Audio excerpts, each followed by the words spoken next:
Well, if the Register's Iowa poll is to be believed, then if your name's Tim Pawlenty, something wicked this way comes. It's called the Iowa Straw Poll. The Register's Iowa poll over the weekend had bad news for several candidates, not the least of which the former Minnesota governor, who has spent more time and more resources in Iowa than all of his campaign rivals combined.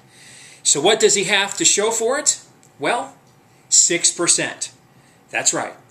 6% is what Tim Pawlenty got in the Des Moines Register's Iowa poll over the weekend. Now, over the last few years, there's been some dubious results in the Iowa poll. How about the one they had a couple of years ago that told us that Iowans wanted to legalize marijuana, raise taxes, grow government, and pass gay marriage?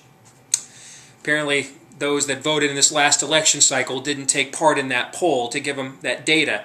Now, they did get the 2008 Iowa caucus winner Mike Huckabee correct, but they underreported the size of his victory. And last year's gubernatorial primary on the Republican side, well, they slightly underreported Bob Vander Plaats's support by 15 points. They had him losing by 25 points. He lost by 9. So the Des Moines Register's Iowa poll, it doesn't necessarily have it down to a science, but that's not necessarily good news for Tim Pawlenty either. Because what's the common refrain in all three of the polling samples I just cited for you? Well, the common theme is that the people who were underreported in all three of those polling sizes, social conservatives. And the bad news for Tim Pawlenty, that's the group where he's got the least likely chance to grow his support.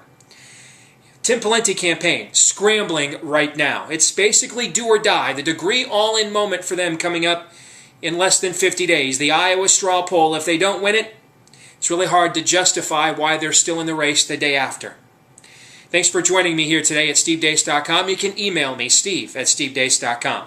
You can also find me on Facebook at Stephen Deace or look me up on Twitter at Steve_Deace. God bless.